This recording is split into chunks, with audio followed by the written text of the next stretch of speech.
ఎన్టీఆర్ జిల్లా నందిగాం మండలం లింగాలపాడులో వినాయకుడి నిమజ్జనం సందర్భంగా డీజేఎల్ సౌండ్ తగ్గించమన్నందుకు వైసీపీ జనసేన వర్గాల మధ్య వాగ్వాదం జరిగింది. ఈ సందర్భంగా వైసీపీ కార్యకర్తలు జనసేన కార్యకర్త చిరంజీవి యువత మండల అధ్యక్షులు కొంగర రామకృష్ణపై దాడి చేసి గాయపరిచారు.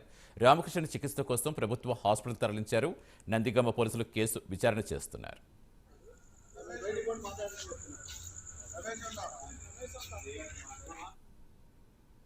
మాది నందిగామ అండి. నందిగామలో లింగాలపాడు గ్రామం ఉంది మాది. నేను ఇంటికి వెళ్ళే క్రమంలో వైసీపీ వాళ్ళు అక్కడ ఉన్నారు, నిలబడ్డాను. వాళ్ళు ఈలోపు నా మీద దాడి చేయడానికి ప్రయత్నించి నన్ను దాడి చేశారు. నా మీద బండి నవీను, బండి రాజేష్, బండి మహేష్, ముత్యం సాయిరాము, ఇంకా చాలా పలువురు ఉన్నారు. వాళ్ళందరూ నేను గమనించలేదు. ఈలోపు వాళ్ళు వచ్చి నన్ను కొట్టడం, కింద తన్నటం, చాలా ర్యాషెస్ కూడా చేశారు. వీటికి తీరాలో తెలియదు కానీ బాగా ర్యాషెస్ కూడా అయినాయి. నన్ను బాగా కింద పడిస్తారు.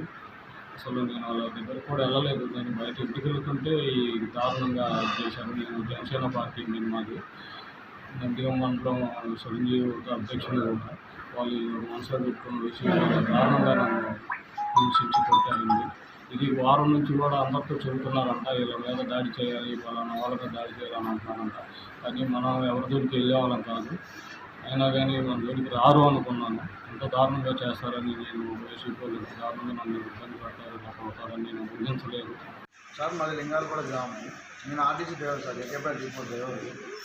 నేను డ్యూటీకి పోవాలి, డిస్టర్బెన్స్ అవుతుంది. 12:30 అయిపోతుంది. మీరు అసలు డీజేలు బంద్ చేయండి, డిస్టర్బెన్స్ అయిపోతుంది, మా వల్ల కావట్లేదు, పొద్దున్నే మార్నింగ్ డ్యూటీకి వెళ్ళాలి అంటే అక్కడ ఉన్న వైసీపీ నాయకులు ప్లస్ వైసీపీ కార్యకర్తలు అసలు ఎవరు చెప్పుకోపో, ఎవరు పీక్కోపో అని చెప్పి రోల్ చేస్తున్నారు సార్.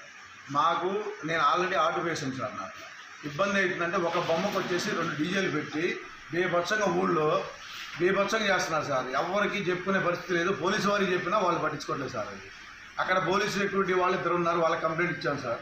కనీసం ఇది ఇంతవరకు కూడా మేము స్టేషన్కి వచ్చి నందిగామ బయలు వేసుకొని ఒక 7 కిలోమీటర్లు జర్నీ చేసి వచ్చి నందిగామ స్టేషన్లో కంప్లైంట్ ఇచ్చిన వరకు డీజేలు బంద్ చేశారు.